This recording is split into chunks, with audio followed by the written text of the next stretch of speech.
రాష్ట్ర ముఖ్యమంత్రి ఇంటి ముందు ఒక 4 అల్సేషన్ కుక్కలు కట్టి ఉంటాయి. ఆడ అల్సేషన్ కుక్కలు కట్టి రేవంత్ రెడ్డికి ఏమైనా ఇబ్బంది అయిందనుకో ఓ 4 బిస్కెట్లు ఇసేస్తారు లోపల నుంచి జూబ్లీ హిల్స్ ప్యాలెస్ నుంచి బయటికి. ఇసిరేయంగానే సామా రామ్మోహన్ రెడ్డి అనే కుక్క, బల్మూర్ వెంకట్ అనే కుక్క, అద్దంకి దయాకర్ అనే కుక్క, చెనగాని దయాకర్ అనే కుక్కలు 4 ఆ బిస్కెట్లు తిని బయటకు వచ్చి ఉరుతా ఉంటాయి. వెల్కమ్ టు తెలంగాణ వెలుగు. ప్రస్తుతం మనతో పాటు రాజేష్ నాయక్ గారు ఉన్నారు, బీఆర్ఎస్వి సీనియర్ నాయకులు. రాజేష్ నాయక్ గారు, క్షుద్ర పూజలతోటి అధికారం సాధ్యమేనా? అలాగే 19,000 20,000 ఉద్యోగాలు ఇవ్వాలని చెప్పేసి గతంలో ఫైట్ చేశారు, 7,000కే చేశారు. సో దానిపైన మాట్లాడని నేతలు దీనిపైన మాట్లాడడాన్ని ఏ విధంగా చూస్తున్నారు? ఎందుకంటే ఒక అద్దంకి దయాకర్ గారు కావచ్చు, సామ రామ్మోహన్ రెడ్డి గారు కావచ్చు, వీళ్ళందరూ నిరుద్యోగుల గురించి గతంలో మాట్లాడిన వాళ్ళే కదా. ఇప్పుడు ఆ టాపిక్ ని డైవర్ట్ చేయడానికి ఇదంతా అనుకోవచ్చా?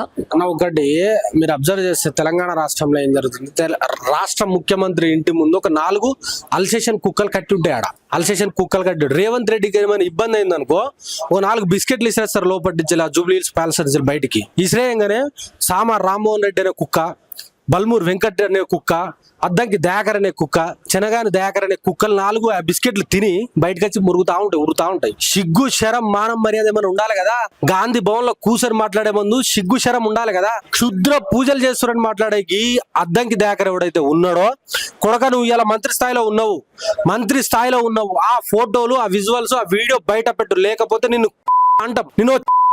బయట పెట్టాలి, లేకపోతే నువ్వు ఒళ్ళు వలుతుంది అంటాం. ఇదంతా డైవర్ట్ చేస్తారన్నా మనని, తెలంగాణ రాష్ట్ర ప్రజలను మొత్తం డైవర్ట్ చేస్తా ఉన్నారు.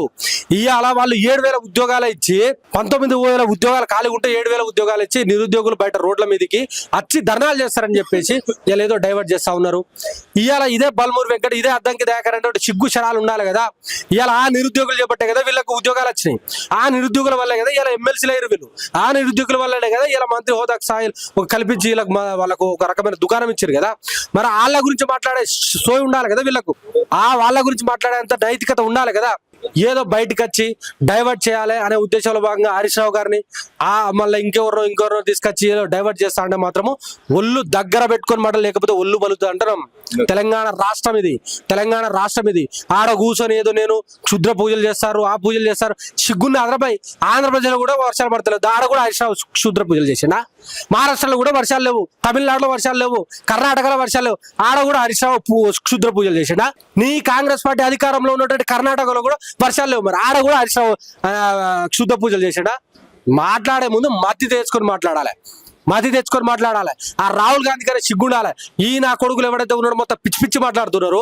ఇక్కడ ఎర్రగడ్డలో ఉన్న పిచ్చి ఆసుపత్రికి పోయి ఒక 4 బెడ్లు ఆడ రిజర్వ్ చేసి ఈ నా కొడుకుల పండబెట్టి ఆడ షాకింగ్ థెరపీ ఇప్పించాలి. అప్పుడైనా వీళ్ళ మానసిక స్థితి మంచిగా పడుతుంది కావచ్చు.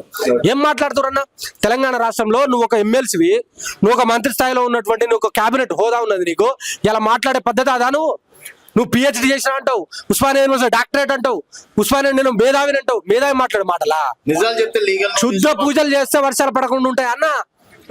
నిజాలు చెప్తే లీగల్ నోటీసులు ఇవ్వడం ఎంతవరకు కరెక్ట్ అంటారు అన్న? నిజాలు చెప్తే మరి చూపెట్టాలి కదా, వీడియోనైనా చూపెట్టాలి, డాక్యుమెంట్ చూపెట్టాలి, ఫోటోనైనా చూపెట్టాలి, లేకపోతే ఒళ్ళు వలుతుంది అంటాం.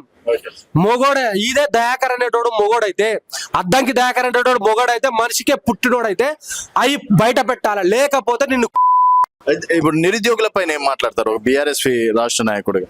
అన్న ఒకటినండి, తెలంగాణ రాష్ట్రంలో ఏం జరుగుతుందంటే మీరు ప్రధానంగా అబ్జర్వ్ చేయండి. తెలంగాణ రాష్ట్రంలో కాంగ్రెస్ ప్రభుత్వం ఏర్పడిన నెక్స్ట్ డే నుంచే తెలంగాణ రాష్ట్రంలో ఒక ఇష్యూ మొదలైంది, లగచర్ల ఇష్యూ. అది గిరిజనులకు ఇష్యూ. ఆ లగచర్ల ఇష్యూలో ఎవడైతే వాళ్ళ మీద దాడులైనాయో ఆ గిరిజనులను ఇదే రేవంత్ రెడ్డి పేడ్ ఆర్టిస్టులు వాళ్ళు బీఆర్ఎస్ వాళ్ళు చేపిస్తేనే చేస్తున్నారని మాట్లాడారు, హేళన చేసి మాట్లాడారు. సెంట్రల్ యూనివర్సిటీలో పిల్లలు 400 ఎకరాలను కాపాడుకోవడం వాళ్ళు మాట్లాడితే వాళ్ళను గుండెనెక్కలని మాట్లాడారు. ఇలా నిరుద్యోగులు రోడ్ల మీదకి వస్తే వాళ్ళను పేడ్ ఆర్టిస్టులను మాట్లాడారు. మా ఉస్మానియా యూనివర్సిటీ విద్యార్థులను ఇదే రేవంత్ రెడ్డి అడ్డా మీద కూలీలు అన్నాడు, బిర్యానీలు తాగి ఇలా రోడ్ల మీదకి వచ్చి ఉరుతారని మాట్లాడారు. అదే విధంగా యూరియా కోసం రైతులు నిలబడితే వాళ్ళు రైతులే కాదని చెప్పేసి హేళన చేసి మాట్లాడారు. ఎన్ఆర్ఐలను వీళ్ళు నాన్ రిలయబుల్ ఇండియన్స్ అని మాట్లాడారు రేవంత్ రెడ్డి. ఇలా నిన్న నిరుద్యోగులు అడిగినందుకు ఎండ్రిన్ దాగి చచ్చిపోరని చెప్పేసి మాట్లాడారు. అదే విధంగా ఇదే రేవంత్ రెడ్డి మొన్న ఇదే ఇంజనీరింగ్ స్టూడెంట్లను ఏమని మాట్లాడతారన్నా? స్క్రాప్స్ అంటుండు. వాళ్ళ క్రిమినల్ వేస్ట్ అని మాట్లాడుతుండు. ఎవడన్నా క్రిమినల్ వేస్ట్?